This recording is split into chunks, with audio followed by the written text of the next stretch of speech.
ಶ್ರೀ ಗುರುಭ್ಯೋ ನಮಃ. ಹರಿ ಓಂ. ಜನ್ಮಾದ್ಯಸ್ಯ ಯತೋನ್ಮಯಾದಿತರತಶ್ಚಾರ್ಥೇಷ್ವಭಿಜ್ಞಸ್ವರಾಟ್ ತೇನೇ ಬ್ರಹ್ಮಹೃದಾಯಾದಿಕವಯೇ ಮುಹ್ಯಂತಿ ಯಂ ಸೂರಯಃ. ತೇಜೋ ವಾರಿಮೃದಾಂ ಯಥಾ ವಿನಿಮಯೋ ಯತ್ರ ತ್ರಿಸರ್ಗೋ ಮೃಷಾ. ಧಾಮ್ನಾ ಸ್ವೇನ ಸದಾ ನಿರಸ್ತಕುಹಕಂ ಸತ್ಯಂ ಪರಂ ಧೀಮಹಿ. ಸೃಷ್ಟಿಸ್ಥಿತ್ಯಪ್ಯಯೇಹ ನಿಯತಿದೃಶಿತಮೋ ಬಂಧಮೋಕ್ಷಾಶ್ಚ ಯಸ್ಮಾತ್. ಅಸ್ಯ ಶ್ರೀ ಬ್ರಹ್ಮರುದ್ರ ಪ್ರಭೃತಿ ಸುರನರದ್ವೀಷಶತ್ರುತ್ಮಕಸ್ಯ ವಿಷ್ಣೋರ್ವ್ಯಸ್ತಾಃ ಸಮಸ್ತಾಃ ಸಕಲಗುಣನಿಧಿಃ ಸರ್ವದೋಷವ್ಯಪೇತಃ ಪೂರ್ಣಾನಂದೋ ವ್ಯಯೋ ಯೋ ಗುರುರಪಿ ಪರಮಃ ಚಿಂತಯೇತಂ ಮಹಾಂತಂ. ನಾರಾಯಣಂ ನಮಸ್ಕೃತ್ಯ ನರಂ ಚೈವ ನರೋತ್ತಮಂ ದೇವೀಂ ಸರಸ್ವತೀಂ ವ್ಯಾಸಂ ತತೋ ಜಯಮುದೀರಯೇತ್. ಯಂ ಪ್ರವ್ರಜन्तಮನುಪೇತಮಪೇತಕೃತ್ಯಂ ದ್ವೈಪಾಯನೋ ವಿರಹ ಕಾತರಾಜುಹಾವ. ಪುತ್ರೇತಿ ತನ್ಮಯತಯಾ ತರವೋಪಿ ನೇದುಃ तं ಸರ್ವಭೂತಹೃದಯಂ ಮುನಿಮಾನತೋಸ್ಮಿ. ಅಭ್ರಮಂ ಭಂಗರಹಿತಂ ಅಜಡಂ ವಿಮಲಂ ಸದಾ ಆನಂದತೀರ್ಥಮತುಳಂ ಭಜೆ ತಾಪತ್ರಯಾಪಹಂ. ಮೂಕೋಪಿ ಯತ್ಪ್ರಸಾದೇನ ಮುಕುಂದಶಯನಾಯತೆ ರಾಜರಾಜಾಯತೆ ರಿಕ್ತೋ ರಾಘವೇಂದ್ರಂ ತಮಾಶ್ರಯೇ. ಆಪಾದಮೌಲಿಪರ್ಯಂತಂ ಗುರುಣಾಮಾಕೃತಿಂ ಸ್ಮರೇತ್. ತೇನ ವಿಘ್ನಾಃ ಪ್ರಣಶ್ಯಂತಿ ಸಿದ್ಧ್ಯಂತಿ ಚ ಮನೋರಥಾಃ. ಸ್ವಸ್ತ್ಯಸ್ತು ಅಶೇಷ ಸತಾಂ ಸನ್ಮಂಗಲಾನಿ ಭವಂತು. ಶ್ರೀ ಹರಿವಾಯು ಗುರುಗಳ ಚರಣಾರವಿಂದಗಳಲ್ಲಿ ಭಕ್ತಿಪೂರ್ವಕ ಪ್ರಣಾಮಗಳನ್ನು ಅರ್ಪಿಸಿ ಶ್ರೀಮದ್ ಭಾಗವತ ಮಹಾಪುರಾಣದ ಪಂಚಮ ಸ್ಕಂಧದ ಸಂದೇಶವನ್ನು ಚಿಂತನೆ ಮಾಡ್ತಾ ಬಂದ್ವಿ. ನಿನ್ನೆ ಷಷ್ಠ ಸ್ಕಂಧದಲ್ಲಿ ಅಜಾಮಿಳನ ಕಥೆಯನ್ನು ಹೇಳಿ ಭಾಗವತ ತಿಳಿಸ್ತದೆ. ಸಾಂಕೇತ್ಯಂ ಪಾರಿಹಾಸ್ಯಂ ವಾ, ಭಗವಂತನ ನಾಮಗ್ರಹಣವನ್ನು ಯಾವಾಗಲೂ ಮಾಡ್ತಾ ಇರಬೇಕಂತೆ ಮುಖದಿಂದ.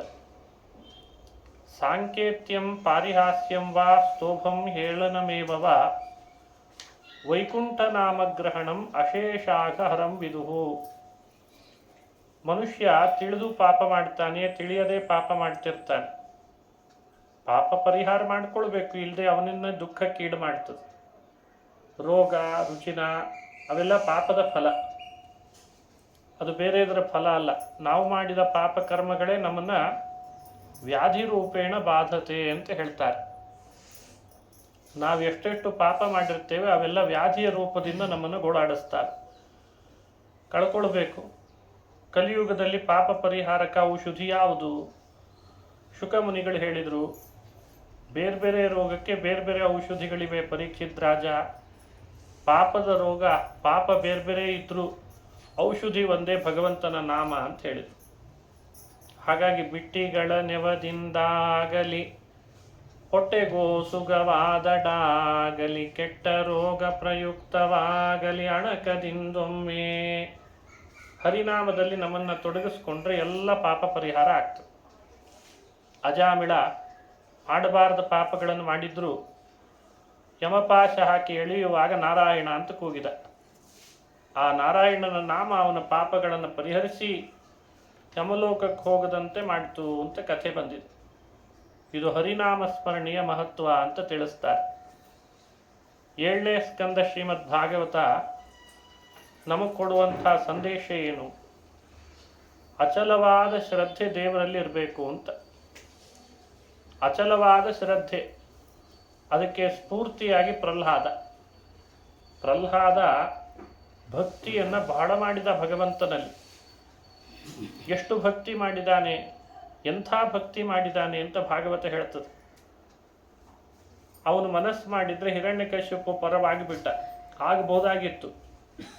ಹಿರಣ್ಯಕಶ್ಯಪುವಿಗೆ ಜೈ ಅಂತ ಜೈಕಾರ ಹೇಳಿಬಿಟ್ಟಿದ್ರೆ, ನಾನೇನು ದೇವರನ್ನು ವಿಶ್ವಾಸ ಮಾಡಿಲ್ಲ, ಸುಮ್ಮನೆ ಅಂತಿದ್ದೆ ಅಷ್ಟೇ ಮೊದಲು ಈಗೇನಿದ್ರು ಹಿರಣ್ಯಕಶ್ಯಪನೇ ಒಳ್ಳೆಯವನು ಅಂತ ಹೀಗೇನಾದರೂ ಅಂದಿದ್ರೆ ಹಿರಣ್ಯಕಶ್ಯಪು ಪ್ರಹ್ಲಾದನನ್ನು ಸಿಂಹಾಸನದಲ್ಲಿ ಕೂಡಿಸಿ ಪಟ್ಟಾಭಿಷೇಕ ಮಾಡಿಬಿಡ್ತಿದ್ದ.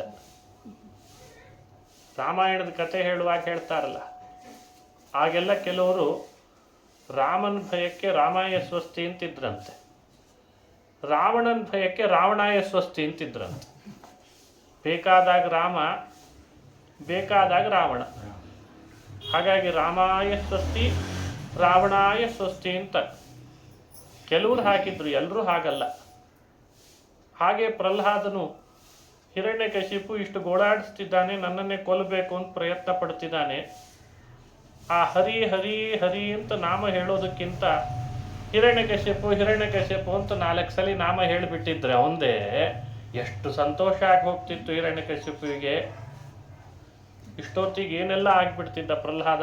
ಪದವಿ ಸಿಕ್ತಿತ್ತು, ಅಧಿಕಾರ ಸಿಕ್ತಿತ್ತು, ರಾಜಪುತ್ರ ಅಂತ ಎಲ್ಲ ಕಡೆಯಲ್ಲಿ ಗೌರವ ಸಿಕ್ತಿತ್ತು, ಮೆರವಣಿಗೆ ದಿನ ಮಾಡ್ತಿದ್ದು ಪ್ರಹ್ಲಾದನಿಗೆ ಆವಾಗ.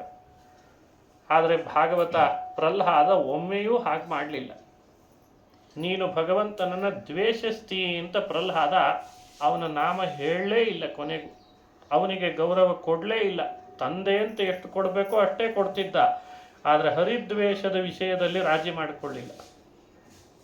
ಇದು ನಮಗೆ ಹೇಳಿಕೊಡುವ ಪಾಠ.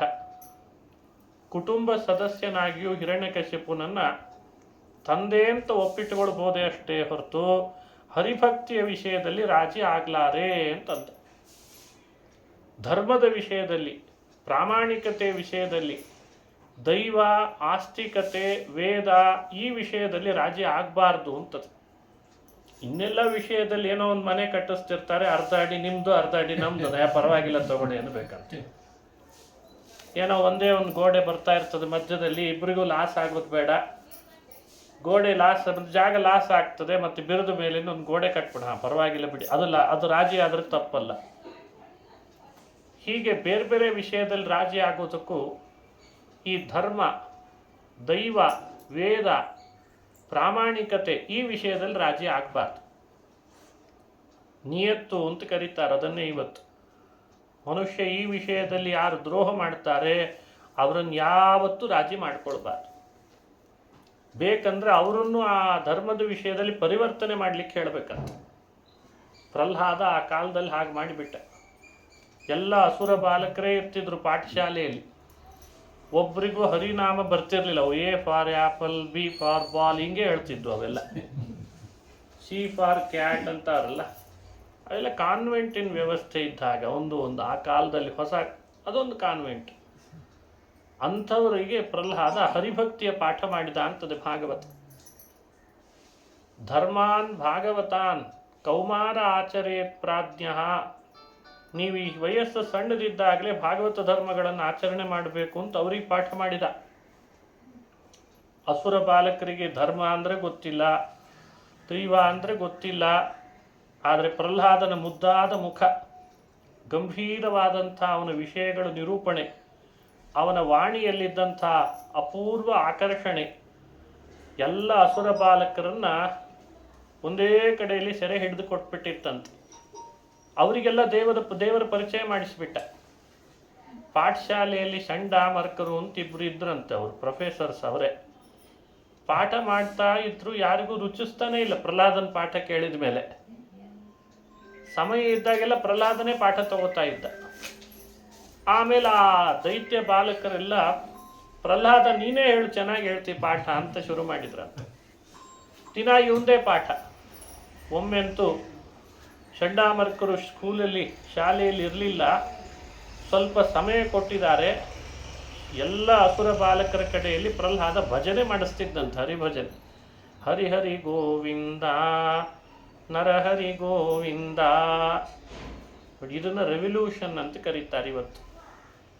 ನಮ್ಮ ಧರ್ಮಾಚರಣೆ, ನಾವು ನಂಬಿದ ದೇವರು, ನಾವು ಮಾಡುವಂಥ ಭಗವಂತನ ಬಗ್ಗೆ ವಿಶ್ವಾಸ, ಅನುಷ್ಠಾನ, ಆಚಾರ, ವಸ್ತ್ರ, ಮಾತು ಹೇಗಿರಬೇಕು ಅಂದರೆ ಮತ್ತೊಬ್ಬರು ಅದರಿಂದ ಆಕರ್ಷಿತರಾಗಿ ಬಂದರೆ ಹೀಗಿರ್ಬೇಕಪ್ಪ ನಾವು ಅಂತ ಅನಿಸ್ಬೇಕಂತ.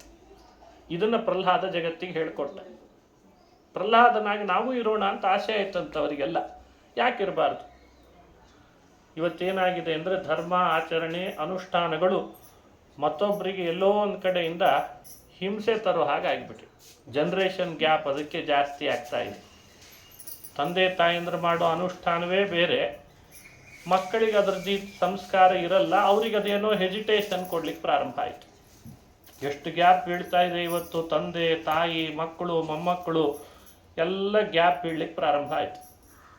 ಪ್ರಹ್ಲಾದ ಅದ್ರ ವಿರುದ್ಧ ಹೋರಾಡ್ದ.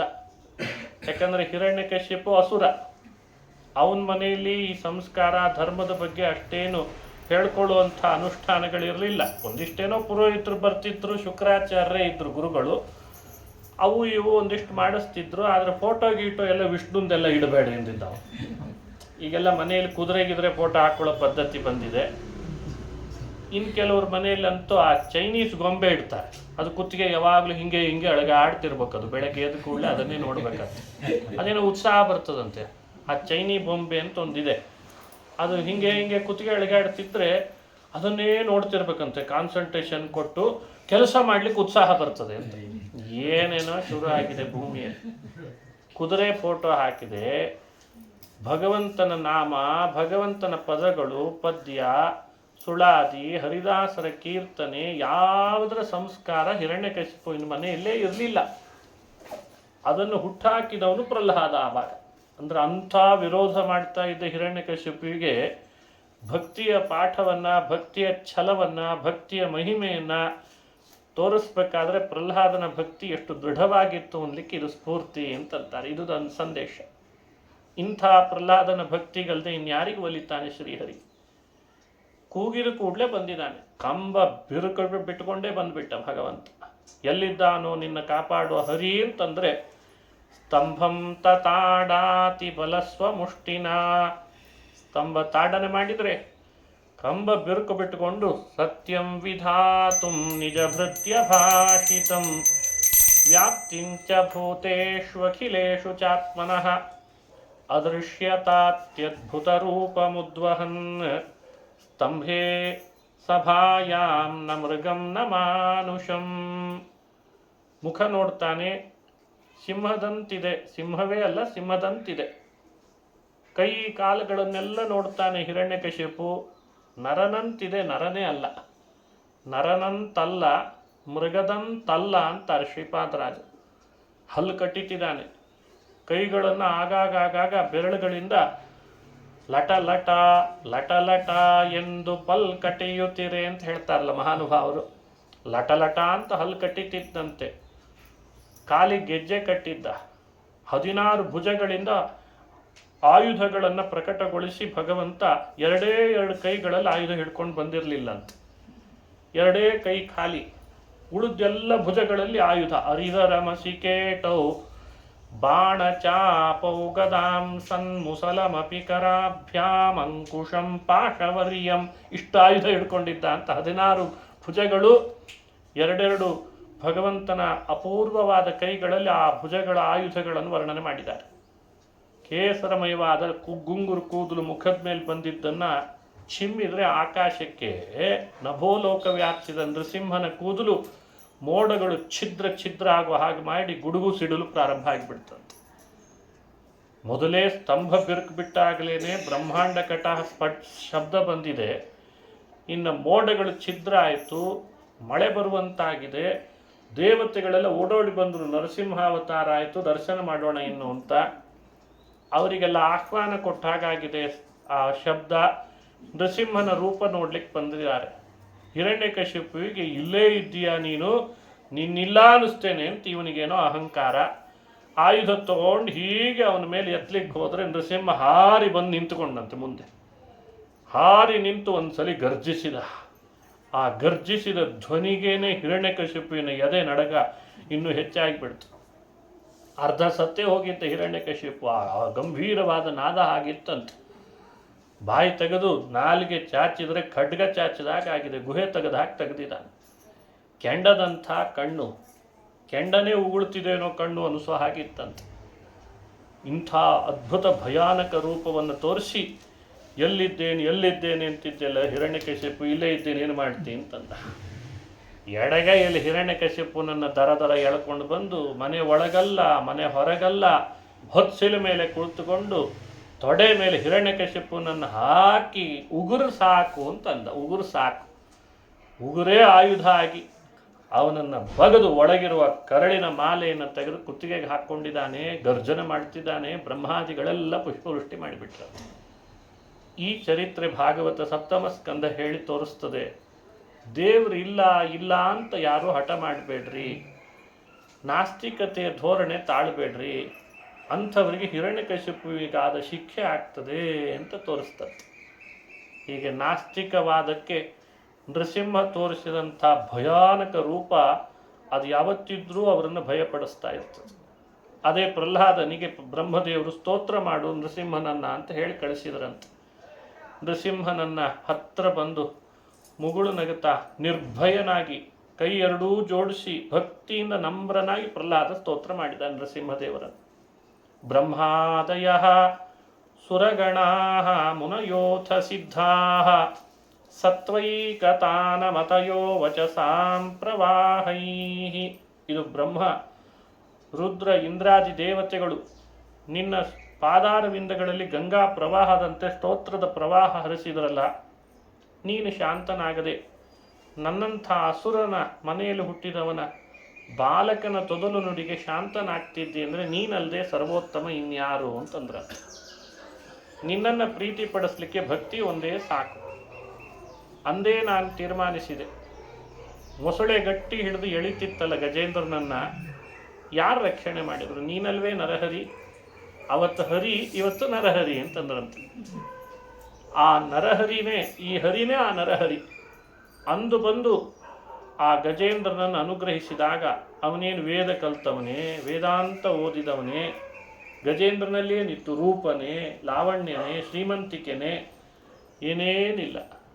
ಭಕ್ತ್ಯಾ ತುತೋಷ ಭಗವಾನ್ ನನು ಯೂಥ ಪಾಯ.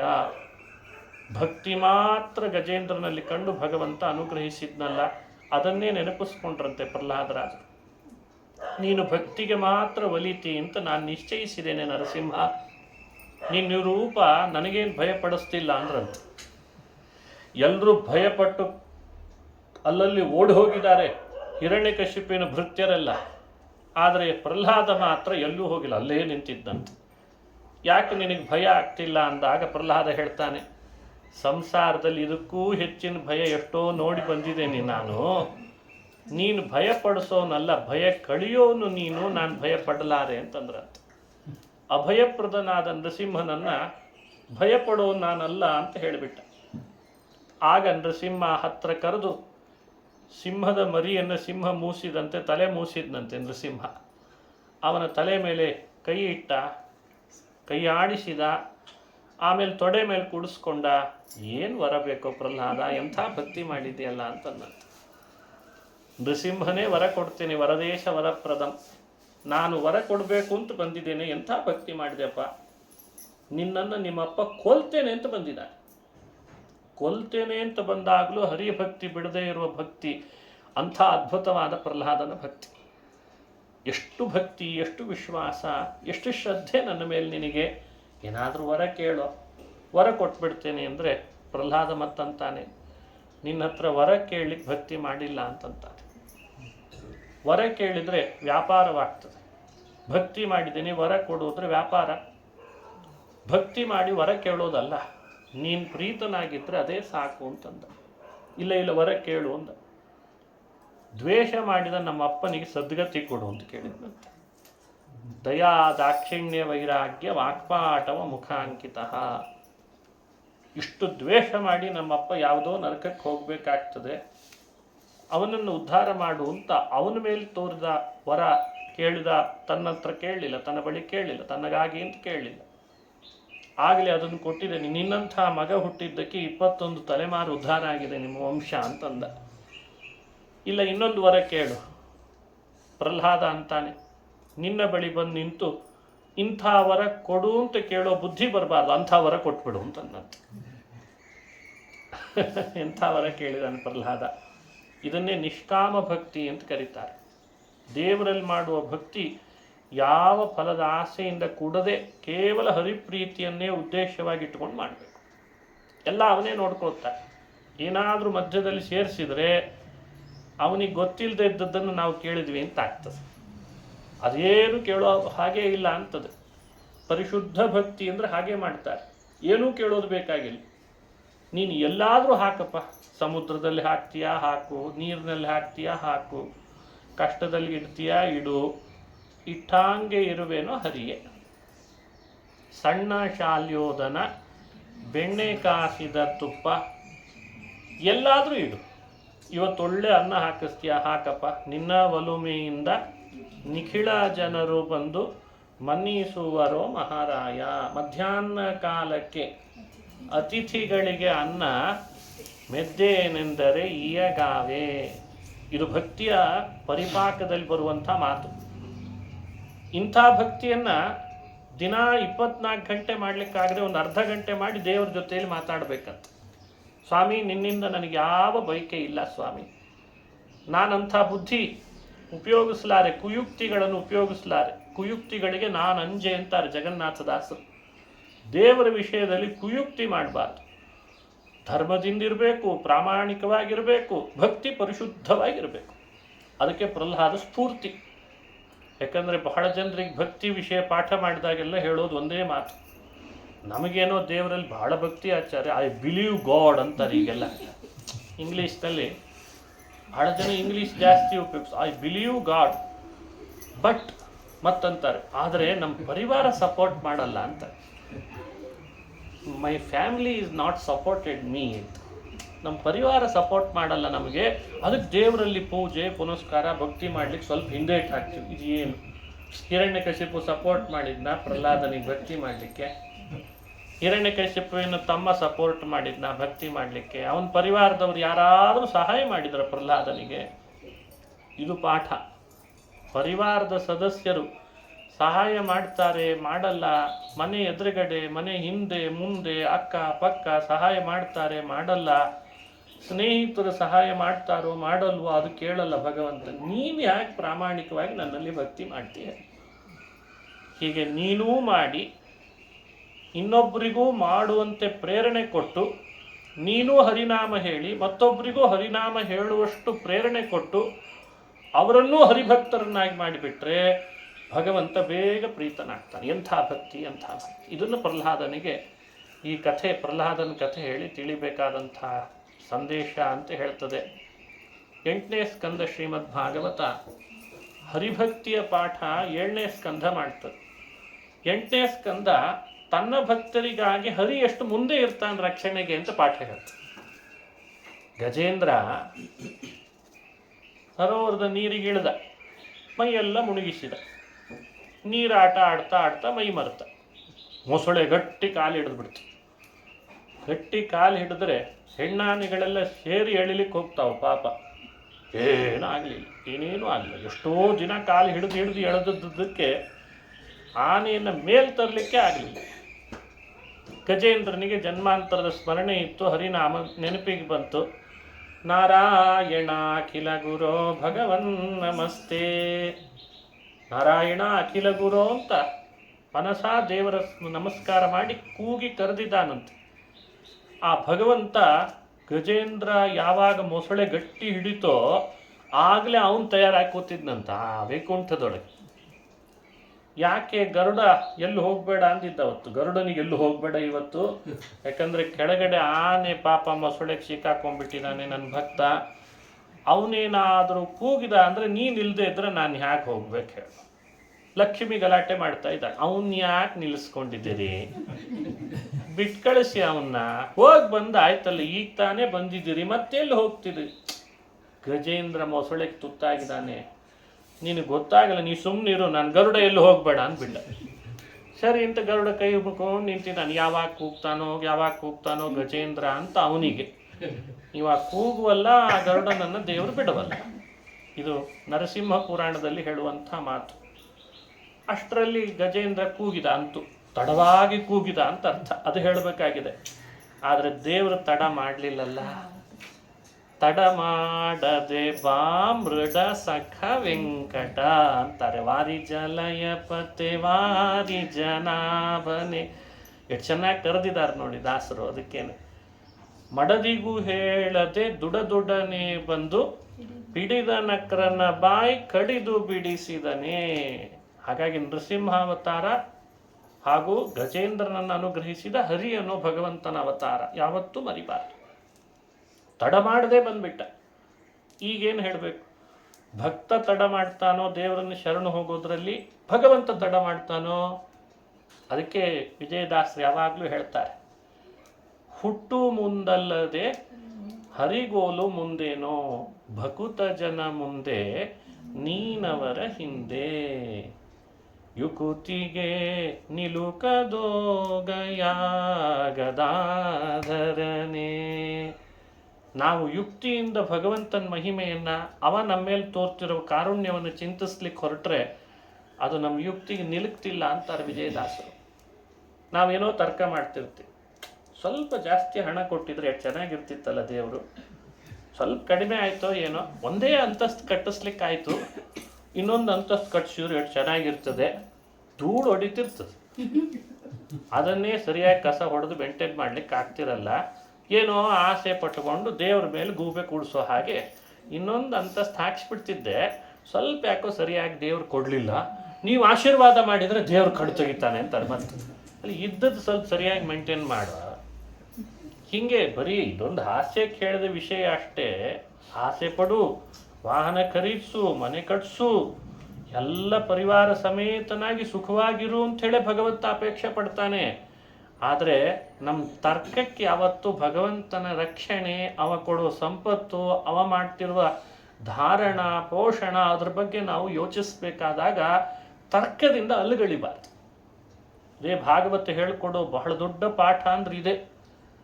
ದೇವರ ಬಗ್ಗೆ ಎಷ್ಟೆಷ್ಟು ತರ್ಕ ಮಾಡಿ ಅಲ್ಲುಗಳಿತೇವೆ, ಅಷ್ಟಷ್ಟು ಭಗವಂತ ನಮ್ಮಲ್ಲಿ ಉದಾಸೀನತೆಯನ್ನು ತಾಳ್ತಾನೆ. ಏನೋ ಎಷ್ಟು ಕೊಟ್ಟರು ಸಾಲದಪ್ಪ ಇವನಿಗೆ ಅಂತ, ಎಷ್ಟು ಮಾಡಿದ್ರೂ ಸಾಲದು, ಎಷ್ಟು ಕೊಟ್ಟರು ಸಾಲದು, ಏನೋ ಸ್ವಲ್ಪ ಕರ್ಮದ ಅನುಭವನು ಅನುಭವಿಸ್ಬೇಕೋ ಬೇಡ, ನೀನೇ ಮಾಡಿದ್ದಲ್ವೇ ಕರ್ಮ, ಅವಶ್ಯಂ ಅನುಭೋಕ್ತವ್ಯಂ ಕೃತಂ ಕರ್ಮ ಶುಭಾಶುಭ.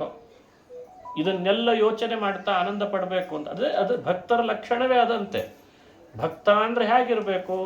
ಭಗವಂತ ಕೊಟ್ಟದ್ರ ಕೃತಜ್ಞತೆಯನ್ನು ಯಾವಾಗಲೂ ಹೇಳ್ತಿರ್ಬೇಕಂತ. ಎಷ್ಟು ಮಾಡಿದರಿ ದೇವರು ನಮಗೆ ಅಂತ ಯೋಚಿಸ್ಬೇಕಾದ್ರು. ಇಷ್ಟು ಕೊಡ್ಲಿಕ್ಕಾದ್ರೂ ಹ್ಯಾಕೆ ಸಾಧ್ಯ ಆಯಿತು? ನಾನೇನಂಥ ದೇವ್ರ ಸೇವೆ ಮಾಡಿದ್ದೆ, ನಂದೇನಂಥ ದೇವರಲ್ಲಿ ಭಕ್ತಿ ಏನಿಲ್ಲ, ಆದರೂ ಎಲ್ಲ ಕೊಡ್ತಿದ್ದಾನಲ್ಲ ಅಂತ ಯೋಚಿಸ್ಬೇಕಲ್ವೇ ಈ ಥರ. ಅದನ್ನು ಹೇಳಿಕೊಡ್ತದೆ ಭಾಗವತ. ಅದಕ್ಕೆ ಭಗವಂತನ ಕಾರುಣ್ಯ, ಭಗವಂತ ನಾನು ನನ್ನ ಭಕ್ತರನ್ನು ರಕ್ಷಿಸ್ತೇನೆ ಅಂತ ಮುಂದೆ ಬರುವ ಆ ಮುಂಚೂಣಿಯಲ್ಲಿ ಭಗವಂತ ತೋರುವ ವೇಗ, ಅದು ಬಹಳ ಶ್ರೇಷ್ಠವೋ, ಈ ಭಕ್ತ ತನ್ನ ಆಪತ್ತಿಗೆಲ್ಲ ದೇವರನ್ನು ಕೂಗ್ತಾನಲ್ಲ ಶರಣ ಹೋಗಿ, ಅದು ಮೊದಲು ಅಂತ, ಅದು ಶ್ರೇಷ್ಠವೋ ಅದು ಜಾಸ್ತಿನೋ? ಇದು ನಿಧಾನ ಮಾಡಿರ್ತಾನೆ ಈತ. ಅವ ಒಂದು ಹೆಜ್ಜೆ ಮುಂದೆ ಇಟ್ಟಿರ್ತಾನಂತೆ. ನೀನು ಒಂದು ಹೆಜ್ಜೆ ನಿಧಾನ ಮಾಡ್ಬೋದು, ನಾನು ಒಂದು ಹೆಜ್ಜೆ ಮುಂದಿರ್ತೇನೆ ನಿನ್ನ ರಕ್ಷಿಸೋದ್ರಲ್ಲಿ. ಇದು ಗಜೇಂದ್ರನನ್ನು ಅನುಗ್ರಹಿಸಿದ ಕಥೆ 8ನೇ ಸ್ಕಂದ ಭಾಗವತದಲ್ಲಿ ಬರ್ತದೆ. ಎಂಥ ಬೆಟ್ಟ, ಮಂದರ ಬೆಟ್ಟ. ಅದರ ಭಾರಕ್ಕೆ, ಇಡೀ ಬೆಟ್ಟದ ಭಾರಕ್ಕೆ ಸಮುದ್ರ ಮಥನವೇ ನಿಲ್ಲಬೇಕಾಗಿತ್ತು. ಒಳಗೆ ಹೋಗ್ತದೆ ಇನ್ನು ಅಂತ ಆಗಿಬಿಡ್ತು.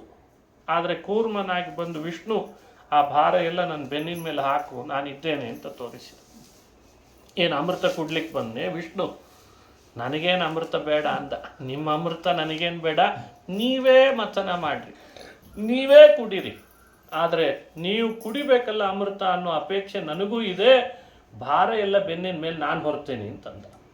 ಭಾರ ಪೊತ್ತವನಲ್ಲವೇ ಅಂತಾರೆ. ಅದಕ್ಕೆ ದಾಸರಾಯರು ಭಾರ ಎಲ್ಲ ತನ್ನ ಬೆನ್ನಿನ ಮೇಲೆ ಹೊರಿಸ್ತಾನೆ, ದೇವತೆಗಳಿಗೆಲ್ಲ ಅಮೃತ ಉಣಿಸ್ತಾನೆ. ಇದು ಸಮಾಜಕ್ಕೆ ಕೊಟ್ಟ ದೊಡ್ಡ ಸಂದೇಶ. ಭಾರ ಎಲ್ಲ ತಾನು ಹೊತ್ತು ಸಂತೋಷವನ್ನು, ಅಮೃತವನ್ನು ಭಕ್ತರಿಗೆ ಉಣಿಸೋನು ನಾನು. ಹಾಗಾಗಿ ಕೂರ್ಮನಾಗಿ ಭಕ್ತರ ಮೇಲೆ ಅನುಗ್ರಹಿಸಿದ ಚರಿತ್ರೆ ಯಾವಾಗಲೂ ಮನನೆ ಮಾಡಲಿ ಅಂತಾರೆ. ಹೀಗೆ ಅನೇಕ ಕಥೆಗಳು ಬರ್ತಾವೆ. ವಾಮನ 3 ಪಾದ ಕೊಡು, ಬಹಳ ಬೇಡ ಅಂದ. 3 ಪಾದ ಕೇಳಿದ್ದೆ, 3 ಪಾದ ನೋಡಿದ್ರೆ ಅಳ್ಕೊಂಡದ್ದು 3 ಲೋಕ ಅಳ್ಕೊಂಡ. ತೋರಿಸಿದ್ನಂತೆ ದಾನ ನಾನೇ ಮಾಡ್ತೀನಿ ಅಂತಿದ್ದೆಲ್ಲಪ್ಪ ದಾನವೀರ ಶೂರ, ನಿಂದ ನಂದ ಅಂತ ಕೇಳಿದ ಬಲಿಗೆ. ಇಲ್ಲ, ಅದೆಲ್ಲ ನಿಂದೆ, ನಂದು ಅನ್ನೋ ಮೋಹ ಈಗ ಬಿಟ್ಟೋಯ್ತು ಅಂತಂದ. ಅದು ಬಿಡ್ಲಿ ಅಂಥೇಳಿ ನಾನು 3 ಕೇಳಿದೆ ಅಂತಂದಂತೆ. ಹಾಗಾಗಿ ವಾಮನನಾಗಿ ಬಂದು ಬಲಿ ಹತ್ರ ಬೇಡಿದ್ದು 3, ಅಳದದ್ದು 3 ಲೋಕ. ಆದರೆ ಅವನಿಗೆ ಹೇಳಿದ್ದೇನು, ನಿನಗೀಗ ಹೇಳು, ನಿನಗೇನು ಬೇಕು ಹೇಳು, ಇಂದ್ರ ಪದವಿ ಬೇಕಾ, ಮುಂದಿನ ಮನ್ವಂತರದಲ್ಲಿ ನಿನಗೇ ಕೊಡಿಸ್ತೇನೆ ಅಂತಂದು. ಅಲ್ಲ ಈಗೇನು ಸ್ವಾಮಿ ಅಂದರೆ, ಅದಕ್ಕೆ ವಾಮನ ಹೇಳ್ದ, ಬಲಿ ದೈತ್ಯರ ಚಕ್ರವರ್ತಿ ನೀನು, ಪ್ರಹ್ಲಾದನ ಮೊಮ್ಮಗ, ನಿಮ್ಮ ಅಜ್ಜ ಎಂಥ ಅದ್ಭುತ ಕೆಲಸ ಮಾಡಿದ್ದಾನೆ ಪ್ರಹ್ಲಾದ, ನೀ ಕೆಳಗಡೆ ಸುತಳ ಲೋಕದ ಅರಮನೆಯಲ್ಲಿ ಇದ್ದುಬಿಡು, ನಿನ್ನ ಮನೆ ಬಾಗಿಲು ಕಾಯ್ಕೊಂಡು ನಾನು ಇರ್ತೀನಿ ಸಾಕ ಅಂತಂದ. ದಿಗ್ಬೆರಗಾಗಿಬಿಟ್ಟಿದ್ದಾನೆ ಬಲಿ ಚಕ್ರವರ್ತಿ. ಸರ್ವಸ್ವವನ್ನು ಭಗವಂತನಿಗೆ ಸಮರ್ಪಣೆ ಮಾಡಿದ ಬಲಿಗೆ ದೇವರು ತನ್ನನ್ನೇ ಬಾಗಿಲು ಕಾಯ್ತಾ ನಿಲ್ತೇನೆ ಅಂತ ಮಾಡ್ಕೊಂಡ್ಬಿಟ್ಟಂತೆ. ಇಷ್ಟು ಕರುಣೆ ಯಾವ ದೇವರಲ್ಲಿ ನೋಡ್ಲಿಕ್ಕೆ ಸಾಧ್ಯ? ಏನು ಕರುಣಾನಿಧಿಯೋ ಹರಿ, ಮತ್ತೇನು ಭಕ್ತಾಧೀನನೋ. ಏನು ಕರುಣಾನಿಧಿಯೋ ಹರಿ, ಎಷ್ಟು ಕರುಣಾನಿಧಿ ಅಂದರೆ ತಾನೇ ತನ್ನನ್ನು ಅರ್ಪಿಸ್ಕೊಳ್ತಾನೆ ಭಕ್ತರಿಗೆ. ಈ ವಾಮನಾವತಾರದ ಕಥೆ ಇದೆಲ್ಲ 8ನೇ ಸ್ಕಂಧದಲ್ಲಿ ಬರುವಂತಹ ಸಂದೇಶ. 9ರಲ್ಲಿ ಪರಶುರಾಮ ರಾಮ ಹಾಗೂ ದತ್ತಾತ್ರೇಯನ ಕಥೆಯನ್ನು ಹೇಳ್ತಾರೆ. ಇನ್ನು ಇತರ ಹರಿಭಕ್ತ ರಾಜರು, ಹರಿಭಕ್ತ ಋಷಿಗಳ ಕಥೆಗಳನ್ನು ಹೇಳ್ತಾರೆ. ಏನು ಅದ್ಭುತ ಕಥೆಗಳು! ಸೌಭರಿ ಅಂತ ಋಷಿಗಳ ಕಥೆ ಹೇಳ್ತಾರೆ, ಚವನ ಅಂತ ಋಷಿಗಳ ಕಥೆ ಕೇಳಿರ್ತೀವಿ, ಸಂದೇಶ ಚಿಂತನೆ ಮಾಡಬೇಕು. ಅಶ್ವಿನಿ ದೇವತೆಗಳು ಬಂದ್ರಂತೆ ಚವನ್ರ ಮನೆಗೆ, ಹೇಳ್ಕೊಟ್ಟಿದ್ರು ಸುಕನ್ಯೆಗೆ. ಚವನ್ರು ಪಾಪ ಕಣ್ಣಿರ್ಲಿಲ್ಲ, ಕುರುಡ್ರವರು. ಸುಕನ್ಯೆನೇ ಅವ್ರ ಕಣ್ಣು ತೆಗೆದಿದ್ಲಂತೆ. ಅವ್ರ ಕಣ್ಣು ತೆಗೆದದ್ದೇ ಸುಕನ್ಯೆ. ಬಹಳ ವ್ಯಥೆ ಪಡ್ತಿದ್ಲು ಮನಸ್ಸಿನಲ್ಲಿ, ಅಯ್ಯೋ ನನ್ನ ಗಂಡನ ಕಣ್ಣು ಹೋಗಿಬಿಡ್ತಲ್ಲ ನನ್ನಿಂದ ಅಂತ. ಅಶ್ವಿನಿಗಳು ಬಂದು ಆ ಸುಕನ್ಯೆ ಮಾಡ್ತಿದ್ದ ಅತಿಥಿ ಸತ್ಕಾರ, ಪತಿಯಲ್ಲಿ ಭಕ್ತಿ, ಮನೆಯಲ್ಲಿ ಅವಳು ಮಾಡ್ತಿದ್ದಂಥ ಆ ಎಲ್ಲ ಗೃಹ ಕರ್ಮಗಳನ್ನು ನೋಡಿ ಭಾರಿ ಸಂತೋಷ ಆಗಿತ್ತಂತೆ. ಅದಕ್ಕೆ ಚವನ್ರು ಇಷ್ಟು ಕಣ್ಣಿಲ್ದಿದ್ರು ಆ ಸುಕನ್ಯೆ ಮಾಡಿದ ಸತ್ಕಾರಕ್ಕೆ ಮೆಚ್ಚಿ ಅವಳಿಗೆ ಕೇಳಿದ್ರು, ಸುಕನ್ಯೆ ಏನು ಬೇಕು ನಿನಗೆ ಹೇಳು, ನಾವು ವರ ಕೊಡ್ಲಿಕ್ಕೆ ಬಂದಿದ್ದೇವೆ ದೇವಲೋಕದಿಂದ, ನಮ್ಮ ಯಜಮಾನಿಗೆ 2 ಕಣ್ಣು ಕೊಟ್ಟು ಹೋಗ್ರಿ ಸಾಕು ಅಂತಂದ್ಲಂತೆ. ದೇವತೆಗಳ ಶಕ್ತಿ ಹೇಗಿರ್ತದೆ, ಬ್ರಹ್ಮಜ್ಞಾನಿಗಳ ಶಕ್ತಿ, ಅತಿಥಿ ಸತ್ಕಾರದ ಶಕ್ತಿ, ಪತಿ ಸೇವೆಯ ಶಕ್ತಿ ಏನು ಅಂತ ಈ ಕಥೆಗಳಲ್ಲಿ ಹೇಳ್ತಾರೆ. 2 ಕಣ್ಣು ಕೊಡಬೇಕಾ, ನಾವೇ ಕೊಟ್ಟು ಹೋಗ್ತೇವೆ ಅಂತ ಆ ಯಜಮಾನನ್ನು ಕರ್ಕೊಂಡು ಹೋದ್ರು ಚವನ್ ಋಷಿಗಳನ್ನು. ಅಶ್ವಿನಿಗಳಿಬ್ಬರೂ ಕರ್ಕೊಂಡು ಹೋದ್ರು ಹಿಡಿದು. ಅವರ ಮನೆ ಎದುರುಗಡೆಯಲ್ಲಿ ಒಂದು ಕೆರೆ ಇತ್ತು, ಸರೋವರ. 3 ಮುಳುಗಿದ್ರು. ಅಶ್ವಿನಿಗಳು 2, ಚವನ್ ಋಷಿಗಳು 1, 3 ಮುಳುಗಿದ್ರಂತೆ. ಎದ್ದಾಗ ನವಯುವಕರಾಗಿ ಬಂದ್ಬಿಟ್ರು. ಎಂಥ ಅದ್ಭುತ ನೋಡಿ ಶಕ್ತಿ. ಅಶ್ವಿನಿಗಳು ದೇವಲೋಕದ ವೈದ್ಯರು. ಆಪರೇಷನ್ ಮಾಡಿಸ್ಲಿಲ್ಲ, ಅಪಾಯಿಂಟ್ಮೆಂಟ್ ತಗೊಳ್ಳಿಲ್ಲ. ಮೊದಲೇ ಏನೋ ಟೆಸ್ಟ್ ಬೇರೆ ಹೇಳ್ತಾರೆ. ಈಗೆಲ್ಲ ಆಪರೇಷನ್ ಅಂದರೆ 3 ಗಂಟೆ ಟೆಸ್ಟ್ ಮಾಡಿಸ್ತಾರೆ. ಶುಗರ್ ಜಾಸ್ತಿ ಇದೆ, ಹಾಗಾದರೆ ನಾಳೆ ಬನ್ನಿ ಅಂತ ಬಿಡ್ತಾರೆ. ಏನೇನಿಲ್ಲ, ಟೆಸ್ಟ್ ಮಾಡಿಸ್ಲಿಲ್ಲ, ಆಪರೇಷನ್ ಮಾಡಲಿಲ್ಲ, ಅಪಾಯಿಂಟ್ಮೆಂಟ್ ತಗೊಳ್ಳಿಲ್ಲ, ಹಣ ಖರ್ಚಿಲ್ಲ. ದೇವತೆಗಳ ಪ್ರಸನ್ನರಾದರೆ ಹೋದ ಕಣ್ಣು ಬರ್ತದೆ. ಅದರ ಮೇಲೆ ವಿಶ್ವಾಸ ಮಾಡಬೇಕಷ್ಟೆ. ದೇವತೆಗಳ ಮೇಲೆ ಅತಿಥಿ ಸತ್ಕಾರ, ಪತಿ ಸೇವೆ, ಹಿಂದೆ ಹೇಳಿದಂಥ ಗೃಹ ಕರ್ಮವ ಬ್ಯಾಸರದಲ್ಲೇ ಮಾಡುತ್ತಾ, ಇಂಥ ಅದ್ಭುತ ಮಾತು ಹೇಳಿದ್ದಾರಲ್ಲ ಲಘು ಹರಿಕಥಾಮೃತ ಸಾರದಲ್ಲಿ. ಸೋಚಿತ ಕರ್ಮಗಳಾಚರಿಸುತ್ತ ಬಲು ನೀಚನಲ್ಲಿ ಪೋಗ್ಯಾಚಿಸದೆ, ಖೇಚರವಾಹ ಚರಾಚರ ಬಂಧಕ ಮೋಚಕನಹುದೆಂದ್ಯೋಚಿಸುತ್ತಿಪ್ಪುದೆ, ಫಲವಿದು ಬಾಳ್ದುದಕ್ಕೆ. ನಿತ್ಯ ಶುಭ ಕುತಿಯೊಳಚ್ಯುತ ನರ್ಚಿಸಿ ಎಷ್ಟು ಎಚ್ಚರದಿ ಆ ಭಗವಂತನಲ್ಲಿ ಭಕ್ತಿನೂ ಮಾಡು, ವಿಹಿತ ಕರ್ಮಗಳನ್ನೂ ಮಾಡು, ಮನೆ ಕೆಲಸಗಳನ್ನೂ ಮಾಡು. ಅದರಿಂದಲೇ ದೇವತೆಗಳು ಪ್ರೀತನಾಗ್ತಾರೆ. ಕಣ್ಣಿಲ್ಲದ ಗಂಡನಿಗೆ ಕಣ್ಣು ಬಂದರೆ ಎಷ್ಟು ಖುಷಿ ಆಗಬೇಡ. ಆದರೆ ಬರೀ ಕಣ್ಣು ಬಂದದ್ದಲ್ಲ, ಭಾಗವತ ಹೇಳುವಂತೆ ಅವರು ತಪಸ್ಸು ಮಾಡುವಾಗ ಹುತ್ತ ಬೆಳೆದ್ಬಿಟ್ಟಿತ್ತಂತೆ ಚವನ್ರ ಮೈ ಮೇಲೆ. ಹುತ್ತ ಬೆಳೆಯೋಟ್ಟು ತಪಸ್ಸು ಮಾಡಿದರೆ ಒಳಗೆ ಗೆದ್ದಲೆಲ್ಲ ಅವರ ರಕ್ತ ಮಾಂಸ ತಿಂದಿತ್ತು ಅಂತ ಅರ್ಥ. ದೇಹ ಜರ್ಜರಿತ ಆಗಿತ್ತು. ಕೆರೆಯಲ್ಲಿ ಮುಳುಗಿಸಿ ಎಬ್ಸಿದ್ರಲ್ಲ, ಚಿರಯೌವನ ಬಂದಿತ್ತಂತೆ. ನವಯುವಕನ ರೂಪ. ವಿವಾಹ ಆಗಬೇಕಾದ್ರೆ ನವಪುರುಷ ಹ್ಯಾಕೆ ತಯಾರಾಗಿರ್ತಾನೋ ಹಾಗಾಗಿದ್ರಂತೆ. ಆಶ್ಚರ್ಯ ಆಯಿತು.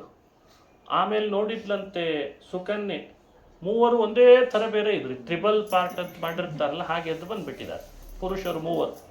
ಪುರುಷಾಸ್ತ್ರಯ ಉತ್ತಸ್ಥು ಮೂವರು ಬಂದಿದ್ದಾರೆ. ಮತ್ತೆ ಪರೀಕ್ಷೆ, ನಾವು ಮೂವರು ಒಂದೇ ರೂಪದವ್ರು ಬಂದಿದ್ದೇವೆ ಸುಕನ್ಯೆ, ನೀನೇ ನಿನ್ನ ಪಾತಿವ್ರತ್ಯದ ಶಕ್ತಿಯಿಂದ ಕಂಡುಕೊ ನಿಮ್ಮ ಯಜಮಾನನ್ನ ಅಂದ್ರಂತ. ಸುಕನ್ಯೆ ಬುದ್ಧಿವಂತಲ್ಲ ಅವಳು ಬುದ್ಧಿವಂತಿಕೆಗೆ ಪ್ರಶಸ್ತಿ ಕೊಡಬೇಕು. ಅವಳು ಕಣ್ಣನ್ನು ದಿಕ್ಷಿ ನೋಡ್ತಾಳೆ.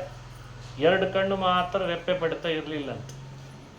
ಒಂದು ಕಣ್ಣಲ್ಲಿ ಯಾವಾಗಲೂ ರೆಪ್ಪೆ ಬಡಿಯುವ ಅವನೇ ನಮ್ಮ ಯಜಮಾನ ಅಂದ್ಲಂತವಳು. ದೇವತೆಗಳೆಲ್ಲ ರೆಪ್ಪೆ ಬಡಿತಾ ಇರಲ್ಲ ಅವರಿಗೆ, ಅದಕ್ಕೆ ಅವರಿಗೆ ಅನಿಮಿಷ ಅಂತ ಹೆಸರಂತೆ. ಇವಳಿಗೆ ಮಾತ್ರ ಪತ್ತೆ ಹಚ್ಚಲಿಕ್ಕೆ ಅವಕಾಶ ಆಯಿತು. ಯಾಕೆ ನಮ್ಮ ಯಜಮಾನ ಕಣ್ಣು ಬೆಳೀತಿದ್ದಾನೆ ಅಂದರೆ ಮಾನುಷ ಅಂತ ಭಾವಿಸಿದ್ಲು. ನೋಡಿ, ಮಾನುಷ ಯಾರು ದೈವ ಯಾರು ಅನ್ನೋ ಪತ್ತೆ ಹಚ್ಚುವ ವಿವೇಕ ಇದರಿಂದಲೂ ಕೊಡ್ತಾರೆ. ಬಹಳ ಸಂತೋಷ ಆಗಿ ಅಶ್ವಿನಿಗಳು ಆ ಪುರುಷನನ್ನು ಅಂದರೆ ಚ್ಯವನ್ ಋಷಿಗಳನ್ನು ಕೊಟ್ಟು ಕಳಿಸಿ ಇಬ್ಬರು ದಂಪತಿಗಳನ್ನು ಹರಿಸಿ ದೇವಲೋಕಕ್ಕೆ ಅಂತ ಹೊರಟರು. ಈ ಕಥೆ ಮೊನ್ನೆ ಒಬ್ಬರ ಮನೆಯಲ್ಲಿ ಹೇಳ್ತಿದ್ದೆ ಪುರಾಣ. ಆಚಾರ್ಯ ಅಂತ ಅವ್ರು ಇದ್ದಕ್ಕಿದ್ದಂತೆ ಕೈ ಎತ್ತಿದ್ರು, ನಮ್ದೊಂದು ಪ್ರಶ್ನೆ ಇದೆ ಅಂತ. ಪುರಾಣ ಆಮೇಲೆ ಮುಂದುವರೆಸ್ರಿ, ನಾವು ಪ್ರಶ್ನೆ ಕೇಳ್ತೀವಿ ಅಂತ. ನನಗೇ ಗಾಬರಿ ಆಯಿತು, ಏನೋ ತಪ್ಪು ಹೇಳಿದ್ನೋ ಏನೋ, ಆ ಪ್ರಶ್ನೆ ಕೇಳ್ತಿದ್ದಾರೆ ಅಂತ. ಆಮೇಲೆ ಕೇಳೇ ಬಿಡ್ರಿ, ಮುಂದೆ ಆಮೇಲೆ ಹೋಗ್ತೇನೆ ಹಾಗಾದರೆ ಅಂತ. ಅವರೇನೋ ಭಾರಿ ಉತ್ಸಾಹದಲ್ಲಿ ಕೇಳ್ತಾ ಇದ್ದಾರೆ. ಪುರಾಣದಲ್ಲಿ ಈಗ ತಾನೇ ಒಂದು ಕೆರೆ ಹೇಳಿದ್ರಲ್ಲ, ಅದು ಎಲ್ಲಿದೆ ಅಂತ ಹೇಳಿದ್ದಾರೆ. ಒಂದ್ಸಲಿ ನಾವು ಮುಣಿಗೆ ಬಂದ್ಬಿಡ್ತೇವೆ. ಇಲ್ಲೇ ಒಂದು ಅಮಾನಿ ಕೆರೆ ಅಂತ ಒಂದಿದೆ, ಇದೇ ಇದ್ರೆ ಏನಾದರೂ ಮುಣಿಗೆ ಬಂದ್ಬಿಡ್ತೇವೆ. ನವಯೌವನ ಬರ್ತದೆ ಅಂತ ಹೇಳಿದ್ರಲ್ಲ, ಕಣ್ಣು ಬರ್ತದೋ ಇಲ್ಲೋ ಆಮೇಲೆ ನೋಡೋಣ ಅಂತ. ಬೇಕಂದ್ರೆ ಕಣ್ಣೂ ಬೇಕು, ಯೌವನನೂ ಬೇಕು, ದೇಹದಲ್ಲಿ ಶಕ್ತಿನೂ ಬೇಕು. ಕೆರೆ ಎಲ್ಲಿದೆ ಹೇಳಿ, ಪುರಾಣ ಆಮೇಲೆ ಮುಂದುವರಿಸಿ. ನಾನಂದೆ, ಓ ಇವನಿಗೆ ಈ ಥರ ಸಂಶಯ ಬಂದಿದೆ, ಇನ್ನು ನಾನು ಹೇಳದೇ ಇದ್ರೆ ಬಿಡಲ್ಲ ಬಾಯಿ ಮಾತಿಗೆ ಅವನು ಅಂತ ಹೇಳಿ ನಾನು ಕೊನೆಗೆ ಉತ್ತರ ಕೊಟ್ಟೆ. ಅಯ್ಯೋ, ನೀವು ಯಾಕಷ್ಟು ವ್ಯಥೆ ಪಡ್ತೀರಿ, ಕೆರೆ ಭಾಳ ಹತ್ರ ಇದೆ, ನಾವು ಮುಳುಗಿ ನವಯೌವನ ಪಡಿಬಹುದಾಗಿದೆ, ಸಶಕ್ತರಾಗಬಹುದು ಅದನ್ನು ಪಾನ ಮಾಡಿದರೆ, ಅದರಲ್ಲಿ ಮುಳುಗಿದ್ರೆ. ಹಾಗಾದರೆ ಎಲ್ಲಿದೆ ಅಂತ ಕೇಳಿದೆ. ಅದು ಎಲ್ಲಿಲ್ಲ, ಶ್ರೀಮದ್ ಭಾಗವತನೇ ಆ ಕೆರೆ ಅಂತ ಹೇಳಿದೆ. ಯಾರು ಶ್ರೀಮದ್ ಭಾಗವತದ ಕೆರೆಯಲ್ಲಿ ಮುಳುಗ್ತಾರೆ ಆನಂದ ಇರ್ತದೆ ಆ ಕೆರೆ. ಅದು ತಂಪಿರ್ತದೆ, ಮನೆ ಮರೆಸ್ತದೆ, ಎಲ್ಲ ಗೊಂದಲಗಳನ್ನು ಪರಿಹಾರ ಮಾಡ್ತದೆ, ಅಭೀಷ್ಟಗಳನ್ನು ಪೂರೈಸ್ತದೆ, ಮತ್ತೆ ಜೀವನದಲ್ಲಿ ಚಿಲುಮೆ ಉಂಟಾಗ್ತದೆ, ಉತ್ಸಾಹ ಕೊಡ್ತದೆ. ಮನುಷ್ಯನಿಗೆ ಬೇಕಿರೋದೇ ಅದೇ ಅಲ್ವೇ? ಯಾವಾಗಲೂ ಶಕ್ತಿ ಬೇಕು, ದೇಹದಲ್ಲಿ ಲವಲವಿಕೆ ಬೇಕು, ಇರೋದೇ. ಮತ್ತು ಸಂಸಾರ ಅಂತಂದ ಮೇಲೆ ಒಂದಲ್ಲ ಒಂದು ರೀತಿ ಏರುಪೇರು ಇದ್ದೇ ಇರ್ತದೆ. ಆದರೂ ಒಂದು ಶಕ್ತಿ ಬೇಕು, ಉತ್ಸಾಹ ಬೇಕು, ಮುನ್ನಡೆಸ್ಬೇಕಲ್ಲ ಈ ರಥ. ಹಾಗಾಗಿ ಶ್ರೀಮದ್ ಭಾಗವತದ ಕೆರೆ ಮುಳುಗಿ ಬಂದುಬಿಡ್ರಿ, ಚ್ಯವನ್ರಿಗೆ ಬಂದಂತೆ ಯೌವನ ನಿಮಗೂ ಬರ್ತದೆ ಅಂತ ಉತ್ತರ ಕೊಟ್ಟೆ. ಬಹಳ ಸಂತೋಷ ಆಯ್ತು ಅವ್ರಿಗೆ. ಆಚಾರ್ಯ, ನಮ್ಮ ಮನೇಲಿ ನಿಮ್ಮದೇ ಪುರಾಣ ಭಾಗವತ ಮತ್ತೊಂದು ಸಲ ಆಗಲಿ ಅಂತಂದರು. ಹಾಗೆ ಶ್ರೀಮದ್ ಭಾಗವತದ ಕೆರೆಯಲ್ಲಿ ಯಾರು ಮುಳುಗುತ್ತಾರೆ ಅವರಿಗೆ ಚಿರಯೌವನ ಪ್ರಾಪ್ತಿ ಆಗ್ತದೆ ಅಂತ ಕಥೆ. ಇಂಥ ಕಥೆಗಳೆಲ್ಲ 9ನೇ ಸ್ಕಂದದಲ್ಲಿ ಬರ್ತಾರೆ. ರಾಮ ಪರಶುರಾಮನ ಚರಿತ್ರೆ ಅಂತೂ ಅದ್ಭುತ. ತಂದೆ ಮಾತನ್ನು ಹ್ಯಾಕೆ ಪಾಲನೆ ಮಾಡಿದ ಪರಶುರಾಮ, ತಂದೆ ಮಾತನ್ನು ಹ್ಯಾಕೆ ಪಾಲನೆ ಮಾಡಿದ ರಾಮ. ತಂದೆ ಮಾತಿಗೆ ಕಾಡಿಗೆ ಹೋಗ್ತೇನೆ ಅಂತಂದವನು ರಾಮ, ತಾಯಿಯ ಕುತ್ತಿಗೆನೆ ಕತ್ತರಿಸಿದವನು ಪರಶುರಾಮ. ಏನು ಬೇಕು ವರ ನಿನಗೆ ಅಂತ ಜಮದಗ್ನಿ ಪರಶುರಾಮನಿಗೆ ಕೇಳಿದರೆ, ಕತ್ತರಿಸಿದ ಅಮ್ಮನ ದೇಹ ಕತ್ತರಿಸಿದ್ದೇನೆ ರುಂಡ, ಅವಳು ಬದುಕಬೇಕು, ನನ್ನ ಸಹೋದರರನ್ನು ಕತ್ತರಿಸಿದ್ದೀನಿ, ಅವರು ಬದುಕಬೇಕು ಅಂದ್ರಂತ. ಜಮದಗ್ನಿಗಳು ಅವರೆಲ್ಲರನ್ನು ಬದುಕಿಸಿದ್ರಂತೆ ತಪಶಕ್ತಿ. ಇದು ತಪಸ್ಸಿನ ಕಥೆ ಅಂತ ಹೇಳ್ತಾರೆ ಭಾಗವತದೊಳಗೆ.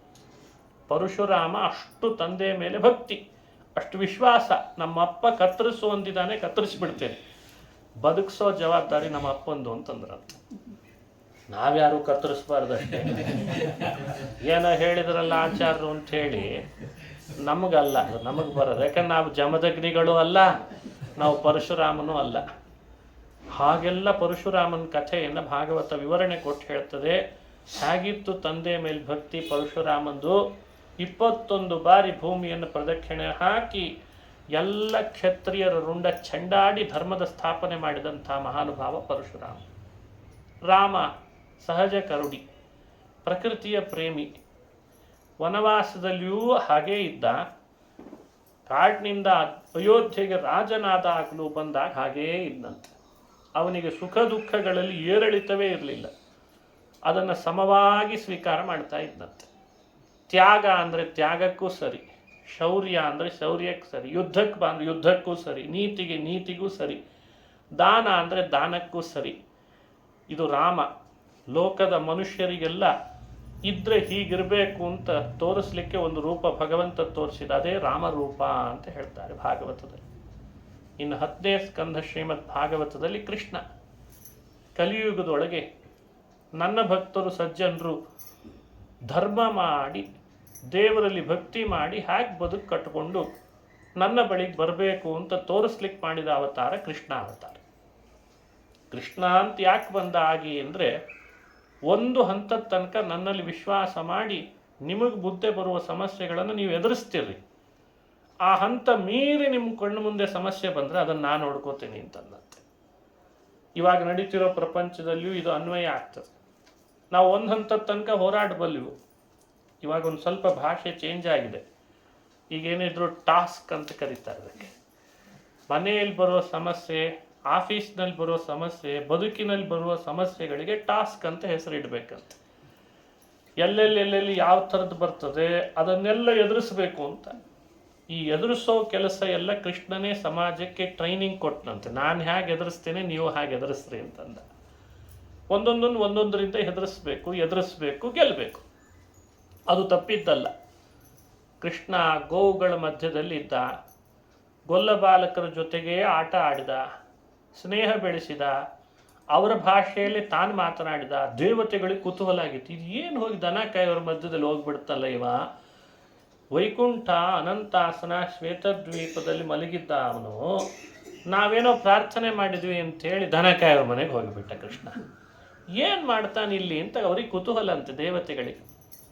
ಯಾಕೆ ದೇವರಲ್ಲಿಗೆ ಬಂದ ಅಂದರೆ, ನೀವು ದೇವತೆಗಳು ಭೂಮಿಯಲ್ಲಿ ಇಳಿಬೇಕಾಗ್ತದೆ. ಯಾವುದೋ ಒಂದು ಸಂದರ್ಭಕ್ಕೆ ನೀವು ಭೂಮಿಗೆ ಬರಬೇಕು.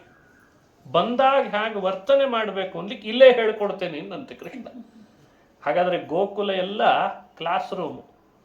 ಅಧ್ಯಾಪಕ ಯಾರು ಅಂದರೆ ಕೃಷ್ಣ.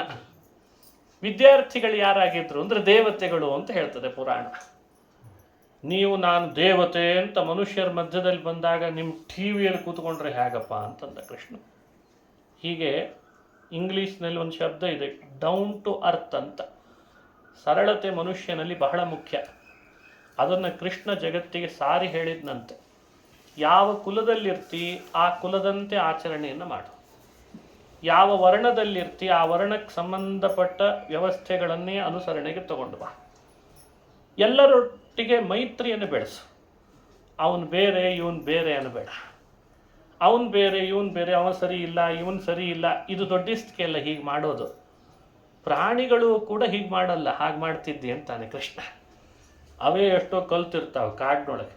ನರಿದೊಂದು ಹಿಂಡು ಬೇರೆಯೇ ಇರ್ತದೆ, ಜಿಂಕೆದೊಂದು ಹಿಂಡು ಇರ್ತದೆ, ಆನೆಗಳದ್ದೊಂದು ಹಿಂಡು ಒಂದು ಕಡೆ ಇರ್ತದೆ. ಈ ಸ್ಮಾರ್ಟ್ ಸಿಟಿಯಲ್ಲಿ ಹಂಗಿರ್ಲಿಕ್ಕೆ ಆಗ್ತಿಲ್ಲ. ಇದೇ ದುರಂತ. ಕೃಷ್ಣ ಅದನ್ನು ಹೇಳಿಕೊಡ್ಲಿಕ್ಕೆ ಬಂದಂತೆ. ಯಾವ ಕುಲದಲ್ಲಿ ನಾನು ಬಂದೆ, ನನ್ನ ಬೆಳವಣಿಗೆ ಎಲ್ಲ ಆಗ್ತಿದೆ ದನ ಕಾಯೋರ ಮನೆಯಲ್ಲಿ. ಹಾಗಾದರೆ ಬೆಳಗ್ಗೆ ಎದ್ದು ಕೂಡಲೇ ನಾನು ದನ ಕಾಯ್ಲಿಕ್ಕೆ ಹೋಗಬೇಕು ಅಂತ ಜಗತ್ತನ್ನು ಕಾಯ್ತಾ ಇದ್ದ ಜಗತ್ಪಾಲಕ ದನ ಕಾಯೋ ಕೆಲಸ ಮಾಡಿದ. ಯಾಕೆ ಮಾಡಿದ? ನನ್ನಂತೆ ನೀವಿರಲಿ, ನೀವು ಯಾವ ಕುಲದಲ್ಲಿ ಬಂದಿರ್ತೀರಿ ಆ ಕುಲಕ್ಕೆ ಶ್ರೇಯಸ್ಸಾಗಬೇಕು, ಸಮಾಜ ಅದನ್ನು ಅನುಸರಿಸಿ ನಡಿಬೇಕು, ನೀವು ಅದರಂತೆ ನಡಿಬೇಕು. ಅದನ್ನು ಬಿಟ್ಟುಕೊಡೋ ಹಾಗಿಲ್ಲ. ಈ ಧರ್ಮ ತೋರಿಸಿದ. ಅದಕ್ಕೆ ಧರ್ಮ ಸಂಸ್ಥಾಪನಾರ್ಥಾಯ ಸಂಭವಾಮಿ ಯುಗೇ ಯುಗೇ. ನಾನು ಯುಗ ಯುಗಗಳಲ್ಲಿ ನನ್ನ ಅವತಾರ ಮಾಡೋ ಉದ್ದೇಶ ಏನು? ನನಗೇನು ರಾಜ್ಯ ಬೇಡ, ಸಿಂಹಾಸನ ಬೇಕಿಲ್ಲ, ನಾನು ಸ್ವಾರ್ಥಿ ಅಲ್ಲ, ನಿಮ್ಮಿಂದ ಒಂದು ಬಿಡಿಗಾಸ ಬೇಕಿಲ್ಲ. ಹಾಲಿನ ಸಮುದ್ರದಲ್ಲೇ ಮುಳುಗಿರ್ತೀನಿ, ಮಲಗಿರ್ತೀನಿ. ಆ ಗೋಪಿಕಾ ಸ್ತ್ರೀಯರ ಮನೆ ಒಂದು ಮಡಿಕೆ ಹಾಲಿಗೋಸ್ಕರ ಕೃಷ್ಣನಾಗಿ ಬಂದೆ ನಾನು ಅಂತಾನಂತೆ ಕೃಷ್ಣ. ಆ ಗೋಪಿಕಾ ಸ್ತ್ರೀಯ ಮನೆಯಲ್ಲಿ ಒಂದು ಸಣ್ಣ ಮಡಿಕೆಯಲ್ಲಿ ಹಾಲು ಇಟ್ಟಿದ್ಲಂತೆ. ಅದನ್ನು ಕುಡಿಲಿಕ್ಕೆ ನಾನು ಬರಬೇಕೆ ವೈಕುಂಠದಿಂದ ಕೆಳಗಿಳಿದು. ನನಗೆ ಹಾಲು ಬೇಡ, ನೀರು ಬೇಡ, ನೀವು ಕೊಡುವ ಯಾವ ವಸ್ತುಗಳ ಅನಿವಾರ್ಯತೆ ನನಗಿಲ್ಲ, ಅವಶ್ಯಕತೆ ಇಲ್ಲ. ಆದರೂ ನಿಮ್ಮ ಮಧ್ಯದಲ್ಲಿ ನಾನು ಯಾಕೆ ಬರ್ತೀನಿ? ಧರ್ಮ ಸಂಸ್ಥಾಪನಾರ್ಥಾಯ ಸಂಭವಾಮಿ ಯುಗೇ ಯುಗೇ. ಧರ್ಮದ ಸ್ಥಾಪನೆ ಆಗಬೇಕು. ಧರ್ಮದ ಮರ್ಯಾದೆ ಕಾಪಾಡಬೇಕು. ಆ ಜವಾಬ್ದಾರಿ ನಮಗೆಲ್ಲ ಇದೆ. ಹೇಗೆ ಕಾಪಾಡಬೇಕು ಅಂತ ಹೇಳ್ಕೊಡ್ಲಿಕ್ಕೆ ನಾನು ಬರ್ತೀನಿ. ನನ್ನ ಧರ್ಮ ಸಂಸ್ಥಾಪನೆಯ ಉದ್ದೇಶ ಏನು? ಧರ್ಮ ಅಂದರೆ ಏನು? ಪ್ರಾಮಾಣಿಕತೆನೇ ಮೊದಲನೇ ಧರ್ಮ. ಸುಳ್ಳು ಹೇಳದೆ, ಇನ್ನೊಬ್ಬರ ತಲೆ ಒಡಿದೆ, ಒಬ್ರಿಗೊಂದು ಮಾಡದೇನೆ ವಹಿಸಿಕೊಟ್ಟ ಜವಾಬ್ದಾರಿಯನ್ನು, ಅದು ಹೆಣ್ಣೋ ಗಂಡೋ, ಅದು ಕಾಪಾಡ್ತದೆ ಅಂದರೆ ಅದೇ ಮೊದಲನೇ ಧರ್ಮ. ಅದಕ್ಕೆ ಎಲ್ಲಿ ಚ್ಯುತಿ ಬರ್ತದೆ ಅವಾಗೆಲ್ಲ ನಾನು ಶಿಕ್ಷೆ ಹಾಕ್ತೀನಿ ಅಂತಂದ ಕೃಷ್ಣ. ಇದು ಎಲ್ರಿಗೂ ನಿಯತ್ತಿನ ಬೋಧನೆಯನ್ನು ಕೃಷ್ಣ ಮಾಡಬೇಕು. ಇದಕ್ಕೆ ನೈತಿಕ ಅನ್ನೋ ಶಬ್ದ ಚೆನ್ನಾಗಿದೆ. ಕೃಷ್ಣ ಜಗತ್ತಿಗೆ ಬೋಧಿಸಿದ್ದೇನು ಅಂದರೆ ನೈತಿಕ ಮಟ್ಟವನ್ನು ಎಷ್ಟೆಷ್ಟು ಕಾಪಾಡ್ಕೋತೇವೋ ಅಷ್ಟಷ್ಟು ಭಗವಂತ ಅನುಗ್ರಹ ಮಾಡ್ತಾನೆ. ಇದನ್ನು ಗೋಪಾಲಕರ ಮಧ್ಯದಲ್ಲಿ ಪಾಠ ಮಾಡಿದ ಕೃಷ್ಣ ಅಂತದೆ ಭಾಗವತ. ಹಾಗಾಗಿ ಭಾಗವತದಲ್ಲಿ ಕೃಷ್ಣನ ಕಥೆ ದಶಮ ಸ್ಕಂಧದಲ್ಲಿ ಕೇಳಬೇಕು ಅಂತ ಹೊರಟವರಿಗೆ ಈ ತಿಳುವಳಿಕೆ ಇರಬೇಕು. ಕೃಷ್ಣನ ಕಥೆ ನಮಗೇನು ಕೊಡ್ತದೆ ಸಂದೇಶ? ಹೈನು ಹೆಚ್ಚಾಗಬೇಕು. ಹೈನಿನ ಹೆಚ್ಚಾದರೆ ಮಾತ್ರ ಮಾರಾಟ ಜಾಸ್ತಿಯಾಗಿ, ವ್ಯಾಪಾರ ಜಾಸ್ತಿಯಾಗಿ, ಹಣ ಜಾಸ್ತಿಯಾಗಿ ಎಲ್ಲ ಗೋಪಾಲಕರು ಶ್ರೀಮಂತರಾಗ್ತಾರೆ. ಶ್ರೀಮಂತರಾಗಬೇಕಂದ್ರೆ ಹೈನು ಹೆಚ್ಚಾಗಬೇಕು. ಹೈನು ಹೆಚ್ಚಾಗಬೇಕಾದ್ರೆ ವ್ಯಾಪಾರ ವಹಿವಾಟುಗಳು ನಡಿಬೇಕಾದ್ರೆ ಎಲ್ಲ ಕಡೆಯಲ್ಲಿ ಗೋವುಗಳು ಚೆನ್ನಾಗಿ ಮೇವು ಚೆನ್ನಾಗಿ ತಗೊಳ್ಬೇಕು. ಅದಕ್ಕೆ ಕೃಷ್ಣ ಏನು ಮಾಡಿದ? ಮೊದಲೆಲ್ಲ ಕೃಷ್ಣ ಬರೋ ಮುನ್ನ ಆಡಿದ್ದಾಗಿದ್ವಂತೆ. ಆಡಿದ್ದಾಗಿದ್ದಂಥ ಆಕಳುಗಳನ್ನು ಗಜಗಾತ್ರ ಬೆಳೆಸಿದ್ನಂತೆ ಮೇಯಿಸಿ. ಅಜಗಳಂತಿದ್ದ ಕರುಗಳು ಗಜಗಳಂತೆ ಆದವು, ಕಾದನ ವತ್ಸವ ಹರಿ ಕಾದನ ಅಂತಾರೆ ದಾಸರಾಯ. ಅಜಗಳಂತಿದ್ದ ಕರುಗಳು, ಆಡಿದ್ದಾಗಿದ್ದ ಕರುಗಳನ್ನು ಆನೆ ಗಾತ್ರದಷ್ಟು ಬೆಳೆಸಿಬಿಟ್ನಂತೆ. ಅಂದರೆ ದೇವರ ದೃಷ್ಟಿ ಏನು? ಬೇರೆ ಏನಲ್ಲ, ನನ್ನ ಸುತ್ತಲೂ ಇರುವ ಗೋಪಾಲಕರೆಲ್ಲ ಶ್ರೀಮಂತರಾಗಲಿ, ಅಂದರೆ ಆರ್ಥಿಕವಾಗಿ ಸದೃಢರಾಗಲಿ, ದೈಹಿಕವಾಗಿ ಸಬಲರಾಗಲಿ, ಬುದ್ಧಿಯಿಂದ ಸ್ಟ್ರಾಂಗ್ ಆಗಲಿ, ಎಂಥದ್ದನ್ನಾದರೂ ಎದುರಿಸ್ಬೋದಂತ. ಇವತ್ತು ಸಮಾಜದೊಳಗೆ ಅದೇ ಅಲ್ವೇ ಮುಖ್ಯ. ಬೌದ್ಧಿಕ ಸದೃಢತೆ, ಆರ್ಥಿಕ ಸದೃಢತೆ, ಮನುಷ್ಯನಿಗೆ ದೈಹಿಕ ಸದೃಢತೆ, ಈ ಮೂರು ಇತ್ತು ಅಂತಂದರೆ ಕಂಸನಂಥವ್ರು ಯಾರನ್ನಾದರೂ ಕಳಿಸ್ಲಿ. ಇವಾಗೂ ಕಂಸ ಬಹಳ ಜನ ಇದ್ದಾರೆ. ಈಗ ಒಬ್ಬನೇ ಇದ್ದ ಕಂಸ, ಈಗ ಎಷ್ಟು ಜನ ಕಂಸ ಆಗಿದ್ದಾರೆ, ಎಷ್ಟೆಷ್ಟು ಅನ್ಯಾಯ ಮಾಡ್ತಿರ್ತಾರೆ, ದುರ್ನೀತಿ, ದುರಾಡಳಿತ, ಇದೆಲ್ಲ ನೀವು ಕಣ್ಣು ಮುಂದೆ ನೋಡ್ತಿದ್ದೀರಿ. ಅವರೆಲ್ಲ ಕಂಸ ಇದ್ದಂಗೆ ಇರ್ತಾರೆ. ಎಲ್ಲರೂ ಹಾಗಿರ್ತಾರೆ ಅಂತಲ್ಲ ಆಡಳಿತ ನಡೆಸೋರು. ಇದನ್ನು ಯೋಚಿಸ್ಬೇಕಂತೆ. ಅಂದರೆ ಕೃಷ್ಣನ ಕಥೆ ಸಾರ್ವಕಾಲಿಕವಾದ ಸತ್ಯವನ್ನು ಜಗತ್ತಿಗೆ ಬೋಧಿಸಿ ಅದನ್ನು ಸಮಸ್ಯೆ ಎದುರಿಸೋದನ್ನು ಹೇಳ್ಕೊಡ್ಲಿಕ್ಕೆ ಬರ್ತಾ ಇರ್ತದಂತೆ ಯಾವಾಗ. ಹಾಗಾಗಿ ಪೂತನ, ಶಕಟಾಸುರ, ತೃಣಾವರ್ತ, ಬಕ, ವತ್ಸ, ಪ್ರಲಂಬ, ಇನ್ನೇನೇನು ಅಸುರನ ಕಂಸ ಕಳಿಸಿದ್ದ ಅವೆಲ್ಲ ಕೃಷ್ಣನ ಎದುರುಗಡೆಯಲ್ಲಿ ಅವನ ಶೌರ್ಯ ತೋರಿಸಿ ಯಾವ ಕುಯುಕ್ತಿಗಳು ಬಳಸದೇನೆ ಗೋಕುಲಕ್ಕೆ ಬಂದಂಥ ದೊಡ್ಡ ಆಪತ್ತು ಅಂತ ಒಬ್ಬನೇ ನಿಂತು ಹೋರಾಟ ಮಾಡಿ ಅವರನ್ನೆಲ್ಲ ಕೊಂದು ಹಾಕಿಬಿಟ್ನಂತೆ. ಇದು ನಮಗೆ ಕೊಟ್ಟ ಮತ್ತೊಂದು ಪಾಠ. ಯಾಕಂದರೆ ಗೋಪಾಲಕರೆಲ್ಲ ಕೃಷ್ಣನನ್ನು ಶರಣು ಹೋಗ್ತಿದ್ರು. ಕಾಡಿಗೆ ಬೆಂಕಿ ಬಿತ್ತ, ಕೃಷ್ಣ ನೀನೇ ರಕ್ಷಣೆ ಮಾಡು. ಕಾಡಿನಲ್ಲಿ ಯಾರೋ ಅಸುರ ಬಂದ, ಕೃಷ್ಣ ನೀನು ರಕ್ಷಣೆ ಮಾಡು. ಪೂತನೆ ಬಂದ, ಕೃಷ್ಣ ರಕ್ಷಣೆ ಮಾಡು ಅಂತ ಭಕ್ತಿ ಮೆರಿತಿದ್ರು. ಅವರನ್ನೆಲ್ಲ ಕೃಷ್ಣ ಸಂಹಾರ ಮಾಡ್ತಾ ಇದ್ದ. ಗೋಕುಲಕ್ಕೆ ಎಷ್ಟು ಥರ ಆಪತ್ತು ಬಂದರೂ ಆಪತ್ ಬಾಂಧವನಾದವನು ಕೃಷ್ಣ ಅಂತ ಭಾಗವತ ಅನುಸಂಧಾನ ಮಾಡಿಸ್ತದೆ. ಇನ್ನು ಕೃಷ್ಣನ ಕಥೆಯಿಂದ ಮತ್ತೊಂದು ತಿಳುವಳಿಕೆ ಏನು ನಮಗೆ ಅಂದರೆ, ನಾವು ಯಾವತ್ತೂ ಕೃಷ್ಣನಲ್ಲಿ ಮಾಡುವ ಭಕ್ತಿ ಅದು ಎಲ್ಲ ದೇವತೆಗಳಿಗಿಂತ ಉತ್ತಮವಾದ ಭಕ್ತಿ ಆಗಬೇಕಂತ. ಅದನ್ನು ಕೃಷ್ಣನೇ ಅರ್ಜುನನಿಗೆ ಹೇಳಿದ. ಅನನ್ಯಾಶ್ಚಿಂತಯಂತೋ ಮಾಂ ಯೇ ಜನಾ ಪರ್ಯುಪಾಸತೆ ತೇಷಾಂ ನಿತ್ಯಾಭಿಯುಕ್ತಾನಾಂ ಯೋಗಕ್ಷೇಮಂ ವಹಾಮ್ಯಹಂ. ಎಷ್ಟು ಅರ್ಥಗರ್ಭಿತವಾದ ಶ್ಲೋಕ. ಅನನ್ಯ ಭಕ್ತಿ ನನ್ನಲ್ಲಿ ಮಾಡ್ರಿ ಅಂತ ಕೃಷ್ಣ ಹೇಳಿಕೊಟ್ನಂತೆ ಗೋಪಾಲಕರಿಗೆ. ಗೋಪಾಲಕರೆಲ್ಲ ಇಂದ್ರನ ಪೂಜೆ ಮಾಡ್ತಾ ಇದ್ರು. ಅವರಿಗೇನು ಅಂಥ ತಿಳುವಳಿಕೆ ಇತ್ತು ಅಂತ ಅನಿಸಲ್ಲ. ಪ್ರತಿ ವರ್ಷ ಮಾಡ್ಕೊಂಡು ಬಂದಿದ್ರಂತೆ ಇಂದ್ರಮಖ. ಅದೇ ರೀತಿ ಇಂದ್ರನ ಯಾಗ ನಡೆಸ್ಕೊಂಡು ಹೊರಟಿದ್ದಾರೆ. ಕೃಷ್ಣ ಅವರನ್ನು ಕರೆದ. ಏನು ಮಾಡ್ತಿದ್ದೀರಿ? ಇಲ್ಲ, ಇಂದ್ರನಿಗೆ ಮಾಡ್ತಿದ್ದೀವಿ ಯಾಗ. ಯಾಕೆ? ಅವ ಮಳೆ ಕೊಡ್ತಾನೆ, ಮೋಡಗಳ ರಾಜ, ಮೇಘರಾಜ. ಹಾಗಾಗಿ ಅವನಿಗೆ ಯಾಗ ಮಾಡಿದರೆ ಮಳೆ ಸುರಿಸಿ ಹುಲ್ಲು ಹೆಚ್ಚು ಬರೋ ಹಾಗೆ ಮಾಡ್ತಾನೆ. ವೃಂದಾವನ ಗೋಕುಲದಲ್ಲಿ ಆಕಳುಗಳಿಗೆ ಇಷ್ಟು ಮೇವು ಆಗ್ತದೆ ಕೃಷ್ಣ, ಅದಕ್ಕೆ ಮಾಡ್ಕೊಂಡು ಬಂದಿದ್ದೇವೆ ಅಂತಂದರು. ಕೃಷ್ಣ ಸ್ವಲ್ಪ ತಿದ್ದುಪಡಿ ಮಾಡಬೇಕು ಇವರನ್ನು ಅಂತ. ಇಂದ್ರ ಮಳೆ ಕೊಡೋದ? ಹೌದೌದು, ಕೃಷ್ಣ ನಮಗೆ ಇಂದ್ರನೇ ಮಳೆ ಕೊಡೋದು ಅಂತ ಮೊದಲಿಂದೇ ಹೇಳ್ಕೊಂಡು ಬಂದ್ಬಿಟ್ಟಿದ್ದಾರೆ. ಹಾಗೆ ಅವಂದೇ ಎಲ್ಲ ಇದು ಅಂತ ಕೃಷ್ಣ ಅವರಿಗೆಲ್ಲ ಉಪದೇಶ ಮಾಡಿದ. ಯಾವುದೋ ಒಂದು ಮರ ಇದೆ, ಆ ಮರ ನೋಡಿದಾಗ ನಿಮಗೇನು ಅನ್ನಿಸ್ತದೆ? ಹೂವು ಕಾಯಿ ಹಣ್ಣೆಲ್ಲ ಗೆಲ್ಲುಗಳಲ್ಲಿ ಬಿಟ್ಟಿರ್ತದೆ. ಅಂಥೇಳಿ ನೀವು ಹೂವು ಕಾಯಿ ಬಿಟ್ಟ ಗೆಲ್ಲಿಗೆ ಹೋಗಿ ನೀರು ಎರಚಿದ್ರೆ ಅದು ಗಿಡಕ್ಕೆ ನೀರು ಹಾಕಿದಾಗ ಅಂತ ಕೇಳಿದ್ನಂತೆ. ಅಲ್ಲ ಅಂದ್ರು ಅವ್ರು. ಅಲ್ಲ, ನೀರು ಹಾಕೋದು ಯಾವಾಗಲೂ ಮರದ ಬುಡಕ್ಕೇನೆ, ಬೇರಿಗೇನೆ ಹಾಕ್ತೀವಿ. ಬೇರಿನಿಂದ ನೀರು ಕುಡಿತದೆ, ಗೆಲ್ಲುಗಳಲ್ಲಿ ಹೂವು ಕಾಯಿ ಬಿಡ್ತದೆ. ಹಾಗಾದರೆ ಈ ಪ್ರಪಂಚವೇ ಒಂದು ದೊಡ್ಡ ವೃಕ್ಷ. ಇಲ್ಲಿರುವ ಗೆಲ್ಲುಗಳೆಲ್ಲ ದೇವತೆಗಳು. ಇಂದ್ರ, ಚಂದ್ರ, ಸೂರ್ಯ ಅವರೆಲ್ಲ ಹೂವು ಕಾಯಿ ಹಣ್ಣು ನಮಗೆ ಬೇಕಾದ ಮೂಲಭೂತ ಸೌಕರ್ಯಗಳನ್ನೆಲ್ಲ ಒದಗಿಸ್ತಾರಪ್ಪ. ಆದರೆ ಮೂಲ ಬೇರೆ ಯಾರು ಗೊತ್ತಾ? ನಾನು ಅಂತಂದ ಕೃಷ್ಣ. ಊರ್ಧ್ವ ಮೂಲಂ ಅಧಶಾಖಂ ಅಶ್ವತ್ಥಂ ಪ್ರಾಹುರವ್ಯಯಂ. ಊರ್ಧ್ವ ಮೂಲಂ ಅಧಶಾಖಂ, ಮೂಲ ಬೇರು ನಾನಾಗಿದ್ದೇನಪ್ಪ. ನಾನು ತಾಯಿ ಬೇರು. ನನ್ನಿಂದ ನೀರು ಕುಡಿದದ್ದು ನಾನು ಇನ್ನೊಬ್ಬರಿಗೆ ನೀರು ಕೊಟ್ಟು ಸಶಕ್ತರನ್ನು ಮಾಡಿ ಅವರವರ ಪದವಿಗಳನ್ನು ಗೆಲ್ಲುಗಳಲ್ಲಿರುವ ಇಂದ್ರಾದಿಗಳಿಗೆ ಕೊಟ್ಟೆ. ಅವ್ರ ಮೂಲಕ ನಿಮಗೆಲ್ಲ ನಾನೇ ಕೊಡಿಸ್ತಿದ್ದೇನೆ. ನೀವೀಗ ಇಂದ್ರನಿಗೆ ಮಾಡ್ತೀನಿ ಅಂತಿದ್ದೀರಲ್ಲ, ಸರಿ ಆಗ್ತದಾ ಅಂತ ಕೇಳಿದ್ರೆ ಗೋಪಾಲಕರೆಲ್ಲ ಬದಲಾವಣೆ ಆಗಿಬಿಟ್ರಂತೆ. ಕೃಷ್ಣ ಇಷ್ಟು ದಿವಸ ಈ ಪಾಠ ನಮಗೆ ಗೊತ್ತಿರಲಿಲ್ಲಪ್ಪ. ನೀನು ಉಪನಿಷತ್ತು ವೇದ ಮಹಾಭಾರತ ಈ ಕಥೆಗಳನ್ನು ಹೇಳಿ ನಮ್ಮನ್ನು ತಿದ್ಲಿಕ್ಕೆ ಬಂದಿದ್ದೀ ಮಹಾನುಭಾವ. ನೀನು ಯಾರಿಗೆ ಪೂಜೆ ಮಾಡುವಂತೆ ಅಲ್ಲೇ ಮಾಡ್ತೀವಿ ಅಂದ್ರಂತವ್ರು. ದಾರಿಗೆ ಬಂದರು ಅಂದ ಕೃಷ್ಣ. ಇದನ್ನು ಸಾಮ ಅಂತ ಕರೀತಾರೆ. ಮನುಷ್ಯರನ್ನು ಬೋಧಿಸ್ಲಿಕ್ಕಿರುವ 4 ಉಪಾಯಗಳಲ್ಲಿ ಮೊದಲನೇ ಉಪಾಯ ಸಾಮ. ಸಾಮ, ದಾನ, ಭೇದ, ದಂಡ ಅಂತ ದಂಡವನ್ನು ಕೊನೆಯ ಸ್ಥಾನ ಕೊಟ್ಟಿದ್ದಾರೆ. ಇನ್ನೇನೂ ಬದಲಾಗಲಿಲ್ಲ ಅಂದರೆ ಕೊಡಬೇಕಂತ 4, ಅದಕ್ಕೆ ದಂಡ ಅಂತಾರೆ. ಗೋಪಾಲಕರನ್ನು ಕೃಷ್ಣ ಕೈಯಲ್ಲಿ ಬಾರ್ಕೋಲ್ ಇಟ್ಕೊಂಡಿದ್ರು ಒಂದು ದಿನ ಒಂದು ಆಕಳಿಗೆ ಕೈ ಮಾಡಿಲ್ಲ ಅಂತ ಕೃಷ್ಣ. ಸುಮ್ಮನೆ ಬಾರ್ಕೋಲ್ ಇಟ್ಕೊಂಡಿರ್ತಿದ್ದ. ಕೊಳಲೇ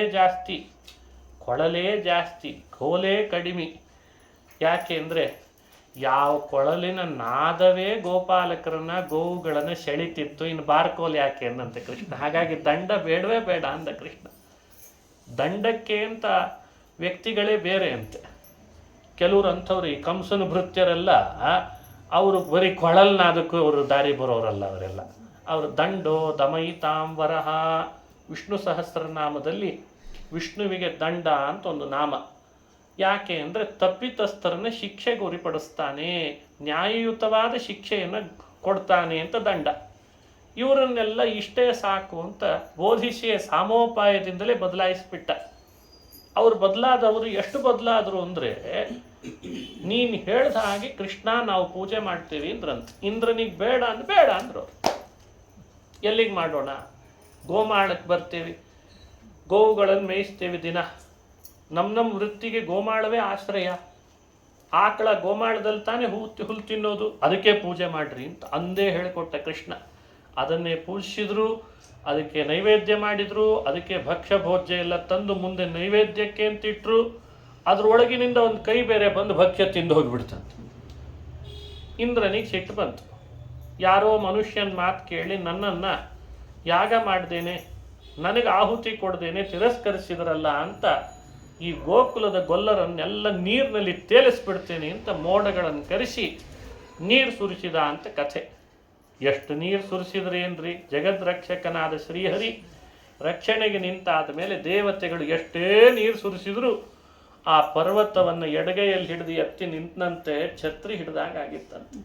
7ನೇ ವಯಸ್ಸಿನ ಶ್ರೀಕೃಷ್ಣ ಪರ್ವತ ಗಟ್ಟಿ ಎತ್ತಿ ಹಿಡಿದು ನಿಂತರೆ ಆಬಾಲ ವೃದ್ಧರು ಬೆಟ್ಟದ ಕೆಳಗೆ ಆಶ್ರಯ ಪಡೆದರು. ಬಂದು ಆಶ್ರಯ ಪಡೆದಾಗ ಒಬ್ಬರಿಗೂ ಆಶ್ರಯ ಪಡೆದಾಗ ರೋಗ ಇಲ್ಲ, ರುಜಿನಗಳಿಲ್ಲ, ಚಳಿ ಆಗ್ತಿಲ್ಲ, ಮಳೆ ನೀರು ಬಡಿತಿಲ್ಲ. ಹಾಗೆ ಹಿಡಿದಿದ್ದಂತೆ ಕೃಷ್ಣ.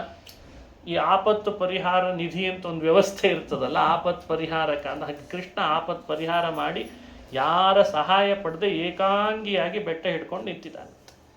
7 ರಾತ್ರಿ ಕಳೆಯೋಗೂ ನಿಂತಿದ್ದ ಹಾಗೇ ನಿಂತಿದ್ದಾನೆ.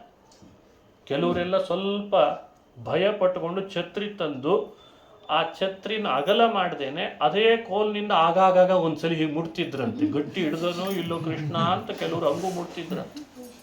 ಅವು ಕೆಲವು ವೃದ್ಧರಿಗೆಲ್ಲ ಹಾಗೆ ವಯಸ್ಸಾಗ್ಬಿಟ್ಟಿತ್ತು, ಕೈಯಲ್ಲಿ ಬೇರೆ ಕೋಲು ಛತ್ರಿ ಹಿಡ್ಕೊಂಡು ಗೂನು ಬೆನ್ನಾಗಿ ಆ ಬೆಟ್ಟದ ಕೆಳಗೆ ಬಂದು ನಿಂತಿದ್ರಂತೆ.